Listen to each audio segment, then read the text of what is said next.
Depuis la reprise du championnat de Ligue 2 début août, 13 journées se sont écoulées. Ça signifie qu'un tiers des rencontres ont déjà été disputées dans ce championnat. À ce stade de la compétition, on peut dire qu'Angers s'en sort plutôt bien. Les Angevins ont engrangé 18 points et ils occupent actuellement la 8e place du classement.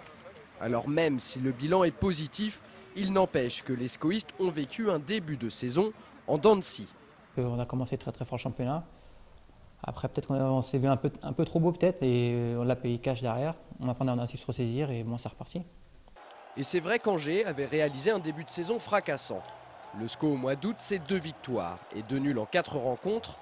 C'est aussi une équipe qui produit du beau jeu avec 8 buts marqués pour un seul concédé. Et puis du jour au lendemain, tout s'est inversé. Cette réussite aurait-elle entraîné un excès de confiance? On s'est peut-être pris pour pour des autres peut-être. Probable donc. En tout cas, ce qui est sûr, c'est qu'après ce mois d'août rayonnant, la formation entraînée par Jean-Louis Garcia a vécu un septembre noir. Entre la 5e et la 8e journée, le SCO s'est incliné à 3 reprises en encaissant pas moins de 9 buts. Conséquence, le SCO régresse au classement, les joueurs perdent confiance. Mais comme on dit parfois, une bonne claque, ça remet les idées en place.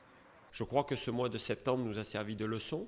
On n'est pas à l'abri d'une future contre-performance, mais en tout cas, les garçons savent que si sur le plan de l'agressivité, de la concentration, de l'investissement athlétique, on y est un peu moins dans ce championnat, on peut connaître des désillusions. Des désillusions, les joueurs et le staff d'Angers en ont connu pendant cette période. S'en est suivi une remise en cause aussi bien individuelle que collective au sein du groupe. Depuis leur dernier revers à Lens, 3-0, les Angevins restent sur une série impressionnante de 5 matchs sans défaite et sans encaisser le moindre but.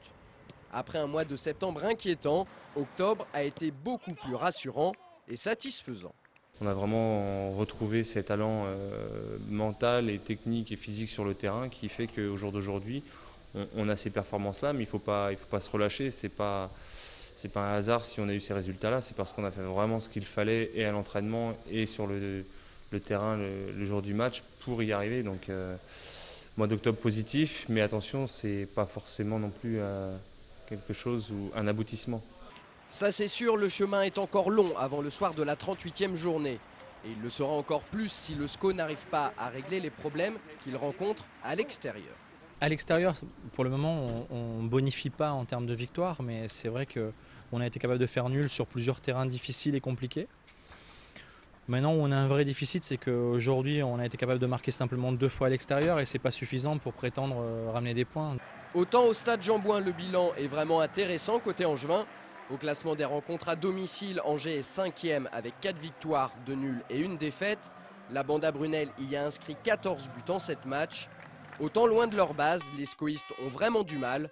Au classement des rencontres à l'extérieur, le Sporting Club de l'Ouest occupe une triste 16e place. Sur leurs 6 déplacements, les hommes de Jean-Louis Garcia ne sont jamais parvenus à s'imposer. Oui, il y a un petit peu un SCO à 2 visages. Effectivement, à l'extérieur, l'équipe adverse prend le jeu en main, donc Angers subit un peu plus les événements. Angers s'appuie aussi sur 2 lignes défensives très compactes et il y a des espaces, beaucoup trop peut-être d'espace entre le milieu de terrain et le duo des attaquants. C'est ce qui fait la différence par rapport au match à domicile où le SCO joue beaucoup plus haut.